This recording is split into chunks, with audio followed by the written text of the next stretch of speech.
पृथ्वी का सबसे बड़ा देश है, बल्कि यह एक विशाल भौगोलिक रहस्य भी है। यह देश 11 समय क्षेत्रों में फैला हुआ है। इसका मतलब यह है कि जब मॉस्को के लोग अपनी सुबह की कॉफी पी रहे होते हैं, तब व्लादिवोस्तोक के नागरिक सोने की तैयारी कर रहे होते हैं। यहाँ की जलवायु की चरम सीमाएं भी उतनी ही आश्चर्यजनक हैं। साइबेरिया के ओयमयाकॉन में तापमान -67.7 डिग्री सेल्सियस तक गिर जाता है। इतनी ठंड होती है कि उबलता पानी हवा में फेंकते ही बर्फ बन जाता है। फिर भी इसी देश में मॉस्को और सेंट पीटर्सबर्ग गर्मियों में जादुई सफेद रातों का अनुभव करते हैं, जब सूरज शायद ही कभी पूरी तरह डूबता है और घंटों तक हल्की सांझ बनी रहती है।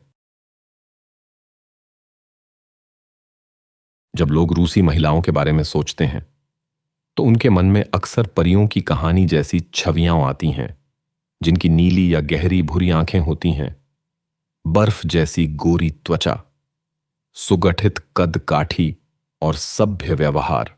वर्तमान में देश में एक बड़ा लैंगिक असंतुलन है, जहां हर 100 महिलाओं पर केवल 86.6 पुरुष हैं।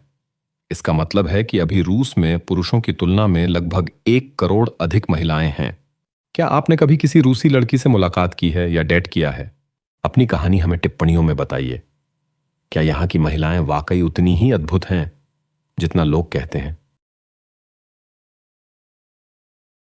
हर जनवरी में हजारों रूसी लोग शून्य से नीचे तापमान वाले झीलों और नदियों में कूदते हैं, जिनका आकार अक्सर एक क्रॉस जैसा बनाया जाता है। यह एक पवित्र ऑर्थोडॉक्स परंपरा है, जिसे एपिफनी स्नान कहा जाता है। माना जाता है कि यह आत्मा को शुद्ध करता है और शरीर को मजबूत बनाता है। लेकिन यह संस्कृति यहीं खत्म नहीं होती। किसी भी यात्रा से पहले, चाहे वह दुकान तक की छोटी दूरी हो या 1 महीने की छुट्टी, रूसी लोग अपने घर में एक पल के लिए चुपचाप बैठते हैं। यह छोटा सा ठहराव मन को स्थिर करता है और आने वाली यात्रा के लिए तैयार करता है। तो बताइए, क्या आप सर्दियों के बीच बर्फीली झील में कूदने की हिम्मत करेंगे या चूल्हे के पास गर्म कंबल में बैठना पसंद करेंगे? रूसी लोग आमतौर पर अजनबियों पर मुस्कुराते नहीं हैं।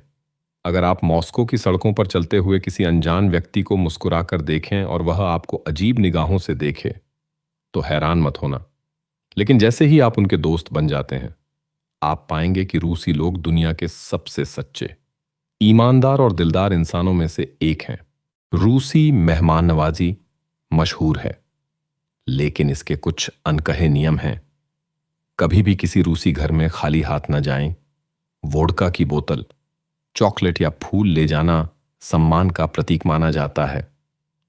और फूलों की बात करें तो यह बात याद रखें, किसी भी खुशी के मौके पर हमेशा विषम संख्या में फूल दें।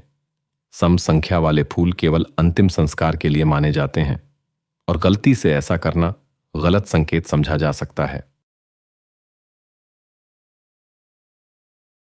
कल्पना कीजिए एक ऐसी जगह की जहां आपकी सांस तुरंत जम जाती है, जहां गाड़ियां पूरे सर्दी भर चलती रहती हैं ताकि वे बर्फ के टुकड़े न बन जाएं, और जहां ठंड की वजह से कलम की स्याही जम जाती है। आपका स्वागत है ओयमयाकॉन में, जो धरती का सबसे ठंडा स्थायी रूप से बसा हुआ स्थान है, जहां तापमान अक्सर -67 डिग्री सेल्सियस तक गिर जाता है। यमाल और याकुतिया के क्षेत्रों में ठंड के कारण अनोखे दृश्य देखने को मिलते हैं। वहां पुलिसकर्मी गाड़ियों की जगह 12 सिंगों पर गश्त करते हैं, क्योंकि इतनी ठंड में वाहन चल ही नहीं सकते। सड़कें बर्फीली नदियों जैसी बन जाती हैं और पूरा इलाका किसी दूसरे ग्रह जैसा लगता है। चुकोटका और कुरिल क्षेत्रों में ध्रुवीय भालू अक्सर भोजन की तलाश में गांवों में पहुंच जाते हैं। कुछ तो दरवाजों पर पंजे मारते हैं जैसे खाना मांग रहे हों। अधिकारी रात में लोगों को घरों में रहने की चेतावनी देते हैं, क्योंकि कोई नहीं जानता कि सफेद भालू कब गलियों में घूमने निकल पड़े। फिर भी जब वसंत आता है, भले ही तापमान अब भी शून्य से नीचे हो, स्थानीय लोग बर्फ से ढकी जमीन पर धूप सेंकते हैं। महीनों की अंधेरी सर्दियों के बाद वे धूप का आनंद लेते हैं। वे -30 डिग्री तापमान में भी बाहर बैठकर आइसक्रीम खाते हैं और इसे सामान्य मानते हैं। मॉस्को और सेंट पीटर्सबर्ग में आइसक्रीम के ठेले पूरे साल चलते रहते हैं, यहां तक कि सर्दियों की कठोर ठंड में भी। अगर आपने यहां तक वीडियो देखा है, तो हमें खुशी है कि आपको यह कहानी पसंद आई। चुकची लोग उत्तरी रूस के चुकोटका क्षेत्र में रहते हैं, जहां सर्दी लगभग 9 महीने तक चलती है। वे -50 डिग्री सेल्सियस तक के तापमान में जीवित रहने की अपनी क्षमता और अपनी विशिष्ट परंपराओं के लिए प्रसिद्ध हैं। यह इलाका साल के अधिकांश हिस्से में बर्फ से ढका रहता है, जहां कई जगहों पर लोग जंगलों पर निर्भर होते हैं। वहीं चुकची लोगों के जीवन का आधार बारहसिंगा है। लगातार जमी हुई धरती पारंपरिक दफन को लगभग असंभव बना देती है। सदियों से कुछ समूह जमीन के ऊपर बने मकबरों या ऊंचे मंचों पर ताबूत रखते हैं ताकि मृत शरीर कभी भी जमी हुई मिट्टी को न छुए। ये संरचनाएं अत्यधिक ठंड को सहने के लिए सावधानी पूर्वक बनाई जाती हैं और मृतकों के प्रति सम्मान का प्रतीक होती हैं। उसी समय क्षेत्र की अन्य समुदायों ने इस कठिन परिस्थिति से निपटने के अकशिश के अलग तरीके विकसित किए हैं। वे सर्दियों के दौरान शवों को अस्थायी रूप से गैरेज, तहखाने या विशेष भंडारण स्थलों में रखते हैं। जब गर्मी आती है और मिट्टी थोड़ी नरम होती है तो वे दफन की प्रक्रिया पूरी करते हैं। कब्रिस्तान आमतौर पर ऐसे स्थानों पर बनाए जाते हैं जहां परमाफ्रॉस्ट कम होता है या नहीं होता, ताकि खुदाई करना आसान रहे। चुकोटका क्षेत्र में एस्किमो लोग भी रहते हैं। एस्किमो महिलाएं अपने सांवले रंग और मजबूत स्वभाव के लिए जानी जाती हैं और परिवार की रीढ़ मानी जाती हैं। एस्किमो पुरुष अपनी पत्नियों का बहुत सम्मान करते हैं और उन्हें दुनिया की सबसे अद्भुत महिलाएं मानते हैं। यहाँ की एक पुरानी परंपरा यह थी कि मेहमान के स्वागत के रूप में पति अपनी पत्नी को एक रात के लिए अतिथि के साथ रहने की अनुमति देता था। इस परंपरा को अस्थायी पत्नी साझाकरण कहा जाता था और यह एस्किमो संस्कृति में गहराई से जुड़ी थी। जब कोई पुरुष शिकार पर जाता तो वह किसी अन्य व्यक्ति की पत्नी को साथ ले जा सकता था। उस दौरान वह महिला गृहस्थी संभालने के साथ साथ उसका साथ भी निभाती थी, जैसे वह उसकी अपनी पत्नी हो। एस्किमो समाज में पत्नी को साझा करना शर्म की बात नहीं बल्कि सम्मान का संकेत माना जाता था। उनका विश्वास था कि जीवन के सबसे प्रिय व्यक्ति को साझा करना खुशियां बांटने का एक तरीका है। यदि कोई अतिथि इस प्रस्ताव को ठुकरा देता तो पति इसे अपने आतिथ्य और उदारता का अपमान मान सकता था। विधवाओं को भी अतिथियों के साथ समय बिताने के लिए प्रोत्साहित किया जाता था और यदि किसी महिला को ऐसे संबंध से संतान होती तो पूरा समुदाय उसे आशीर्वाद मानता था। इस परंपरा की जड़ें एस्किमो जीवन की कठिनाइयों और अलगाव में थीं। उनकी जनसंख्या बहुत कम थी, जिससे रिश्तेदारों के बीच विवाह से बचना मुश्किल हो जाता था और इससे अक्सर कमजोर या अस्वस्थ बच्चे पैदा होते थे। कठोर ठंड और कठिन माहौल में मजबूत संतानों का पालन पोषण करना एक चुनौती था। उनके समाज में पवित्रता का अर्थ अलग था। एक पवित्र महिला बस वह होती थी जिसने अब तक किसी पुरुष के साथ संबंध नहीं बनाया था। एस्किमो लोग व्यक्तिगत सीमाओं का सम्मान करते थे और दूसरों के निजी जीवन में हस्तक्षेप या चर्चा से बचते थे।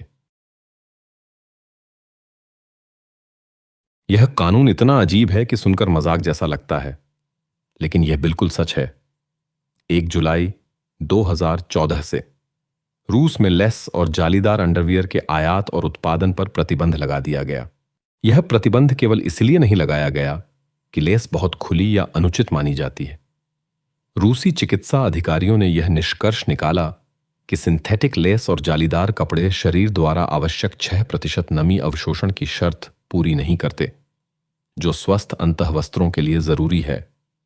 अधिकतर सिंथेटिक लेस में यह दर केवल 3 से 3.6% तक होती है, जो अधिकारियों के अनुसार स्वास्थ्य पर नकारात्मक प्रभाव डाल सकती है और कई प्रकार की चिकित्सीय समस्याएं उत्पन्न कर सकती हैं। यह कानून केवल रूस तक सीमित नहीं है, यह बेलारूस और कजाखस्तान के क्षेत्रों में भी लागू है। इसलिए यदि आप रूस की यात्रा की योजना बना रहे हैं तो बेहतर होगा कि अपने पसंदीदा लेस वाले अंतःवस्त्र घर पर ही छोड़ दें, जब तक कि आप हवाई अड्डे पर सीमा अधिकारियों के साथ चाय पर इस बारे में बातचीत करने के इच्छुक न हों। रूस अपने अनेक रिकॉर्ड्स के लिए जाना जाता है और उनमें से कुछ जन्म से जुड़े आश्चर्यजनक किस्सों से संबंधित हैं। 18वीं सदी में रूस के शूया जिले की एक किसान महिला वेलेंटीना वासिलिएवा अपनी अविश्वसनीय प्रजनन क्षमता के लिए प्रसिद्ध हुईं। 40 वर्षों में उन्होंने 16 जोड़ी जुड़वां, 7 तिगुने और 4 चौगुने बच्चों को जन्म दिया। कुल मिलाकर उन्होंने 69 बच्चों को जन्म दिया, जिनके पिता एक ही व्यक्ति फ्योदोर वासिलिएव थे। यह संख्या सुनने में लगभग अविश्वसनीय लगती है, लेकिन कहानी यहीं खत्म नहीं होती। वैलेंटीना की मृत्यु के बाद फ्योदोर ने दूसरी शादी की और अपनी दूसरी पत्नी से 18 और बच्चे हुए। इस तरह कुल 87 बच्चों में से 82 बच्चे स्वस्थ रूप से बड़े हुए। अब रूस के जीवन के एक और पहलू की बात करें तो सेंट पीटर्सबर्ग शहर कला, विशेषकर बैले के लिए प्रसिद्ध है। इसे शास्त्रीय बैले का जन्मस्थान भी कहा जाता है। इस कठिन कला को सीखने के लिए केवल प्रतिभा ही नहीं, बल्कि पूरे जीवन की मेहनत और अनुशासन की आवश्यकता होती है। इस उत्कृष्टता तक पहुंचने का मार्ग दर्द और बलिदान से भरा होता है। घायल नाखून, छिली हुई त्वचा और विकृत पैरों की पीड़ा उस सुंदरता की कीमत है जो दर्शक मंच पर देखते हैं। बैले नर्तक विशेष जूतों में प्रदर्शन करते हैं जो उन्हें अपने पूरे शरीर का भार पैरों की उंगलियों पर संतुलित करने के लिए मजबूर करते हैं। यह लगातार दबाव, नाखूनों के मोटे होने, त्वचा के कठोर बनने और कभी-कभी दर्दनाक घावों का कारण बनता है। वे तंग परिधान पहनते हैं जो हर छोटी हरकत को उजागर करते हैं, जिससे उन्हें थकान और असहजता महसूस होती है। इन कठिनाइयों को समझने से हम इन अद्भुत कलाकारों की निष्ठा और सहन शक्ति की और अधिक सराहना कर सकते हैं। व्लादिमीर पुतिन का सत्ता तक पहुंचना किसी जासूसी उपन्यास जैसा लगता है, क्योंकि वास्तव में यह कहानी कुछ वैसी ही है। दुनिया के सबसे पहचाने जाने वाले नेताओं में शामिल होने से पहले पुतिन ने 15 वर्ष तक केजीबी के अधिकारी के रूप में काम किया, जो रूस की गुप्तचर एजेंसी है और अमेरिका की सीआईए के समान मानी जाती है। पुतिन ने 1975 में केजीबी ज्वाइन की और शुरुआत में उन्हें लेनिनग्राद, जिसे अब सेंट पीटर्सबर्ग कहा जाता है, में खुफिया निगरानी के कार्य में लगाया गया। उनका काम विदेशी आगंतुकों पर नजर रखना, पलायन रोकना और पश्चिमी देशों की गतिविधियों की जानकारी एकत्र करना था। 1985 में उन्हें पूर्वी जर्मनी के ड्रेसडेन भेजा गया, जहां वे राजनयिक आवरण में कार्यरत रहे। आधिकारिक रूप से उन्हें अनुवादक बताया गया, लेकिन वास्तव में वे वहां खुफिया अभियानों का संचालन कर रहे थे। ड्रेसडेन में रहते हुए पुतिन ने बर्लिन की दीवार का गिरना और पूर्वी जर्मनी की साम्यवादी सरकार का पतन अपनी आंखों से देखा। जब 1991 में सोवियत संघ टूट गया, तो पुतिन रूस लौट आए और औपचारिक रूप से केजीबी से अलग हो गए। इसके बाद उन्होंने सेंट पीटर्सबर्ग में राजनीति में कदम रखा, जहां वे मेयर के अधीन काम करते हुए एक कुशल प्रशासक के रूप में पहचाने जाने लगे। उनका असली अवसर 1999 में आया, जब राष्ट्रपति बोरिस येल्तसिन ने उन्हें प्रधानमंत्री नियुक्त किया। कुछ ही महीनों बाद उन्होंने राष्ट्रपति चुनाव जीत लिया और तब से आज तक सत्ता में बने हुए हैं। मॉस्को एक ऐसा शहर है जहां असंभव से लगने वाले विरोधाभास एक साथ मौजूद हैं। यहां 16वीं सदी का एक ऑर्थोडॉक्स गिरजाघर चमचमाते आधुनिक गगनचुंबी इमारतों के पास खड़ा दिखाई देता है। शहर की गति कभी धीमी नहीं पड़ती। मॉस्कोवासी हमेशा कहीं न कहीं भागते रहते हैं, चाहे वह महंगे सूट पहने कारोबारी हों जो कांच की ऊंची इमारतों में बैठकों के लिए दौड़ रहे हों, या कॉफी के कप पकड़े छात्र जो मेट्रो पकड़ने की जल्दी में हों। लेकिन जैसे ही सूरज ढलता है, मॉस्को का रूप पूरी तरह बदल जाता है। दिन की भागदौड़ भरी ऊर्जा की जगह रात का सुसंस्कृत माहौल ले लेता है। गर्म और आरामदायक कैफे लोगों से भर जाते हैं, जो चाय और वोडका के साथ गहरी बातें करते हैं। विश्वस्तरीय थिएटरों में ऐसे प्रदर्शन होते हैं जो किसी भी देश के सांस्कृतिक सत्र का मुख्य आकर्षण बन सकते हैं। मॉस्को मेट्रो का विशेष उल्लेख करना जरूरी है, क्योंकि उसे सिर्फ एक भूमिगत रेल कहना उसके सौंदर्य के साथ अन्याय होगा। हर स्टेशन एक भव्य भूमिगत महल की तरह है, जिसमें भित्ति चित्र, क्रिस्टल जूमर, संगमरमर के खंभे और कलात्मक मूर्तियां हैं। कोमसोमोल्स्काया स्टेशन किसी शाही नृत्य कक्ष जैसा लगता है, जबकि मायाकोव्स्काया स्टेशन अपने स्टेनलेस स्टील के मेहराबों और मोजेक छत के कारण किसी भविष्यवादी गिरजाघर की तरह दिखाई देता है। सर्दियों में जब तापमान -20 डिग्री सेल्सियस तक गिर जाता है। तब भी मॉस्कोवासी घरों में नहीं छिपते। वे ठंड का स्वागत करते हैं, बर्फ से ढकी गलियों में फर के कोट पहनकर टहलते हैं, क्रिसमस बाजारों में गर्म शराब का आनंद लेते हैं और जमी हुई धरती को अपनी रोजमर्रा की जिंदगी का हिस्सा बना लेते हैं। अजीब बात यह है कि मार्च में जब तापमान 0 पर पहुंचता है तो वे अपने भारी कोट उतार देते हैं और मुस्कुराते हुए घोषणा करते हैं कि अब बसंत आ गया है। अगर आप किसी भी रूसी शहर में घूमेंगे तो आपको एक ऐसा नजारा दिखेगा जो विदेशी आगंतुकों को हमेशा हैरान कर देता है। शानदार रेस्टोरेंट्स के बाहर मर्सिडीज बेंज गाड़ियां दौड़ती दिखती हैं। महंगे शॉपिंग मॉल की पार्किंग में BMW की कतारें नजर आती हैं। लेकिन जैसे ही सर्दियां आती हैं और सड़कें बर्फ की मोटी परतों से ढक जाती हैं, केवल एक ही कार होती है जो हर परिस्थिति पर विजय पा लेती है, और वह है साधारण लाडा। लाडा को देखकर कोई भी इसे सुंदर नहीं कहेगा। इसमें न तो कोई विलासिता है, न खास आराम, और न ही यह किसी को प्रभावित करती है जब आप इसे होटल के बाहर पार्क करवाते हैं। लेकिन जो चीज इसमें नहीं है उसे इसकी जिद्दी मजबूती और भरोसेमंद प्रदर्शन पूरा कर देता है। जब जर्मन कारें बर्फ में फंस जाती हैं या उनका इंजन ठंड से जाम हो जाता है, तब लाडा बस एक चाबी घुमाने से तुरंत चल पड़ती है। कीमत के मामले में अंतर बहुत बड़ा है। एक नई लाडा की कीमत $9,000 से $20,000 के बीच होती है, जो मर्सिडीज या BMW के समान मॉडल की तुलना में 7 से 10 गुना सस्ती है। लेकिन रूसियों के लाड़ा चुनने की वजह सिर्फ सस्ती कीमत नहीं है। वे इसे इसलिए पसंद करते हैं क्योंकि यह उनके स्वभाव को दर्शाती है। वह दृढ़ता और सहन शक्ति जो हर मुश्किल में काम आती है, और वह जज्बा जो हर बाधा के बावजूद आगे बढ़ने की प्रेरणा देता है। अगर कॉफी इटली की धड़कन है तो चाय रूस की सांस है। रूस में चाय सिर्फ एक पेय नहीं, बल्कि एक पवित्र परंपरा है जो परिवारों को जोड़ती है, दोस्ती को गहरा करती है और उन कठोर सर्दियों में गर्माहट देती है जो कुछ क्षेत्रों में 8 महीने तक चलती हैं। रूसी चाय संस्कृति का केंद्र समोवर है, एक सजावटी धातु की केतली जो चाय बनाने के साथ साथ मेलजोल का प्रतीक भी है।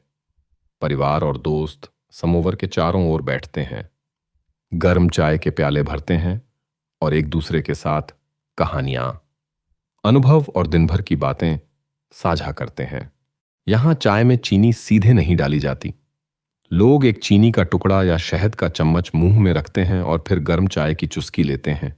इससे मिठास धीरे धीरे घुलती जाती है और हर घूंट का स्वाद थोड़ा बदलता रहता है, जिससे पीने का अनुभव और भी आनंददायक बन जाता है।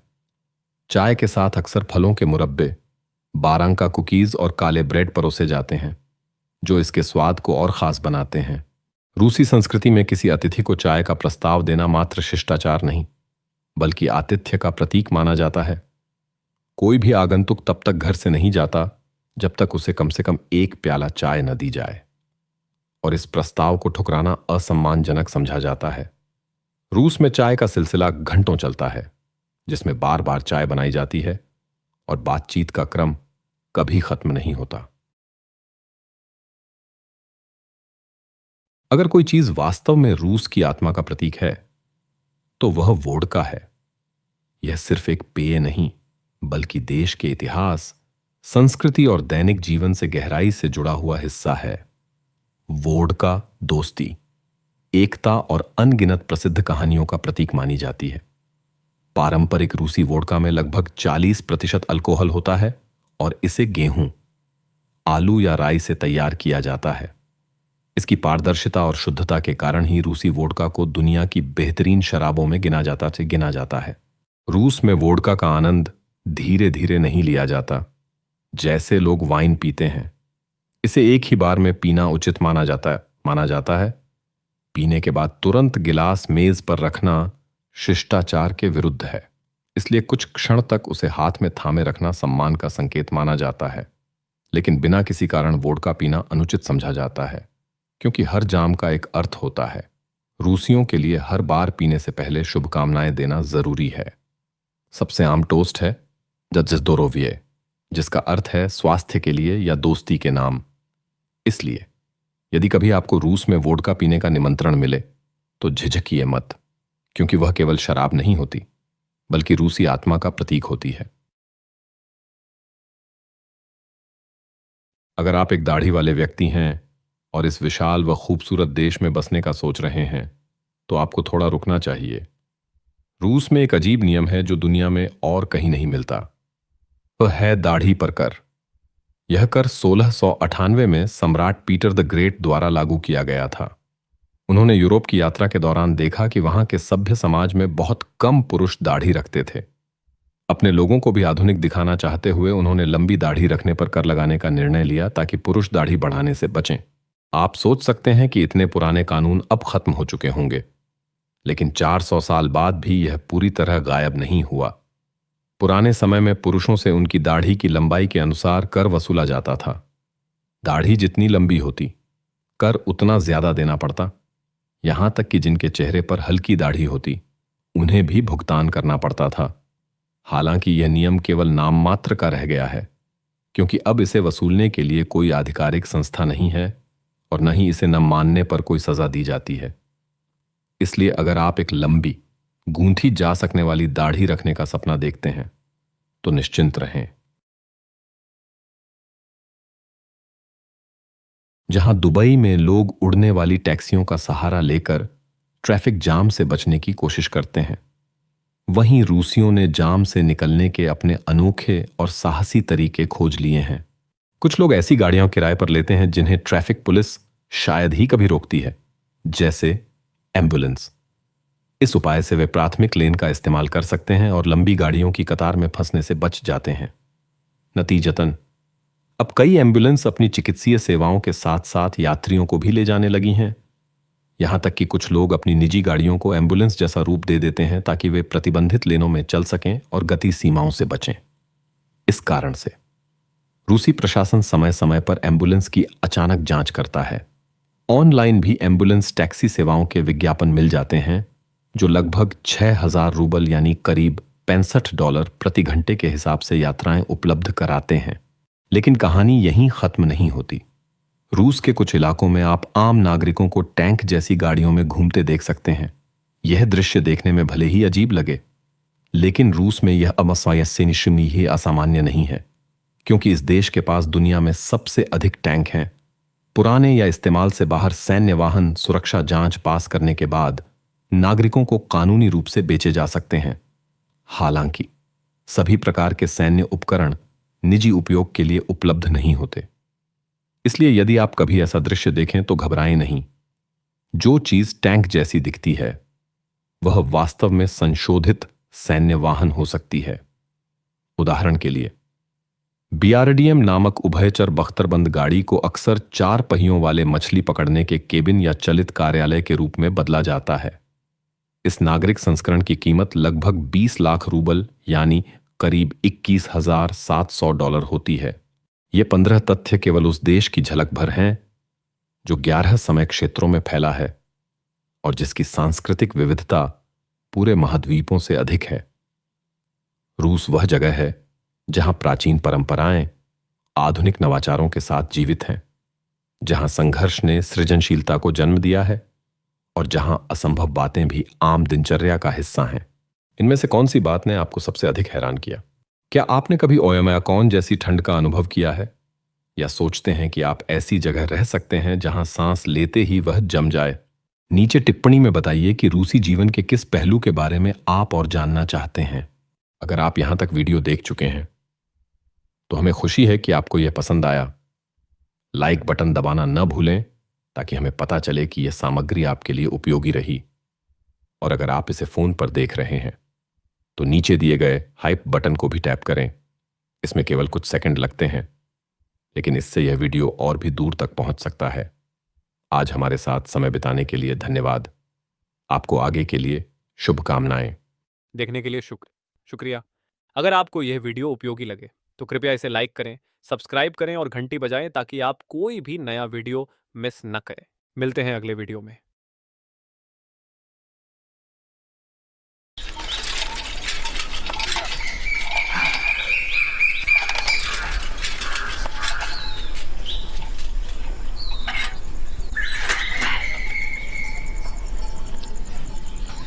आज का दिन कत्तो बड़ो हो गयो हो ना। शाम होने तक तो ऐसे लागे हो कि जैसे 14 बरस का वनवास